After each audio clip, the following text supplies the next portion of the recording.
up? I'm Shelby Anderson. I'm a RZR Factory Racer. We're out here in Glamis, California to give you an in-depth guide on how to rip the dunes.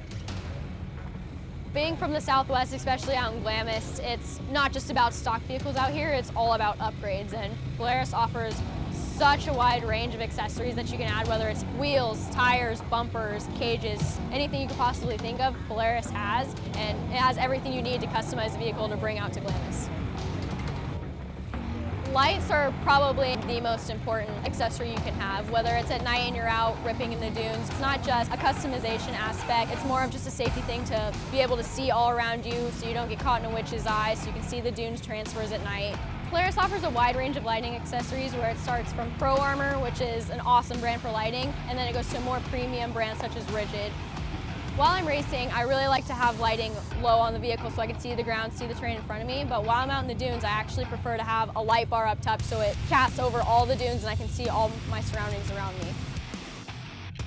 Harnesses are definitely, in my opinion, with racing, a very, very, very important part.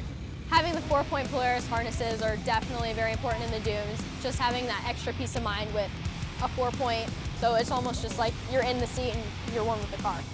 I've had the experience of testing both sand tires and race tires out in the dunes, and I've had the pleasure of running Pro Armor sand tires that just rip. It's a complete night and day difference running race tires compared to sand paddles in the dunes, and just the power you get from accelerating and going off of a crest compared to normal race tires is night and day.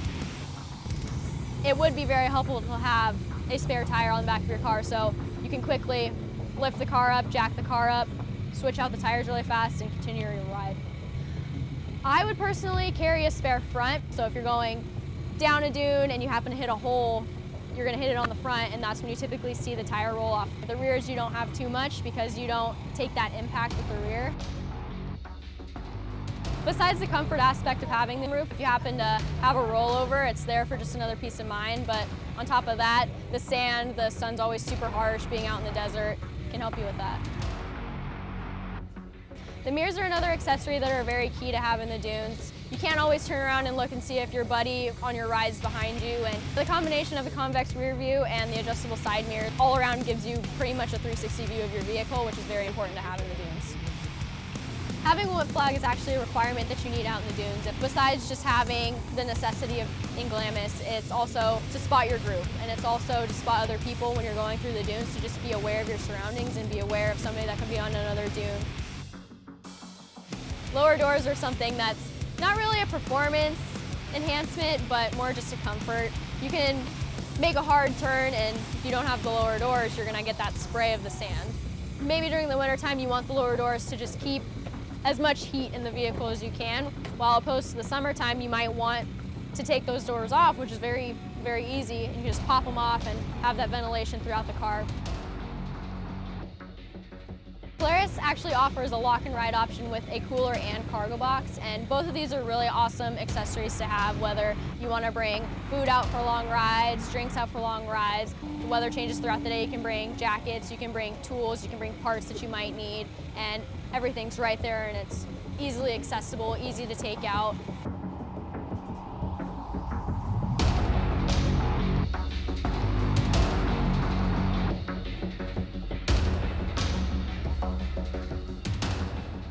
Riding in the dunes is unlike anywhere else. Here are a couple riding techniques to help you get started. First, always ride in a group and stay with your group. If you get separated, go to the top of the tallest dune near you and stay put. There aren't any trails or designated riding areas out here, so traffic is crossing over each other and you need to keep alert and watch where you're going. Always drive in all-wheel drive. It helps propel you through the sand and keep you afloat. It's also easier on the machine and the belt and will extend its life. When you're riding in the dunes, eventually you're going to break a belt, but replacing one is a pretty quick and easy process. Make sure that you always carry a spare belt with you and the tools, the socket set to remove your belt cover. A few ways to extend your belt life.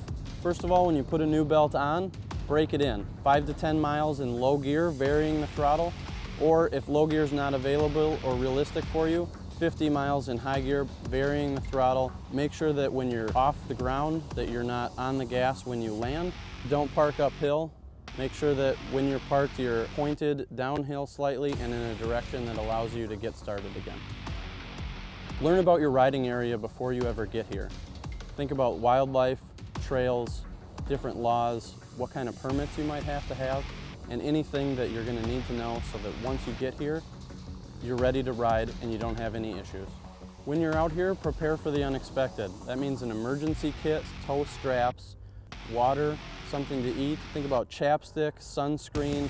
You're probably not going to be wearing your helmet when you're out of your vehicle, so something to protect you from the sun, like a hoorag, a hat, sunglasses, tools that you might need to help replace things along the trail, anything that's going to help you get through a prolonged period in some extreme conditions.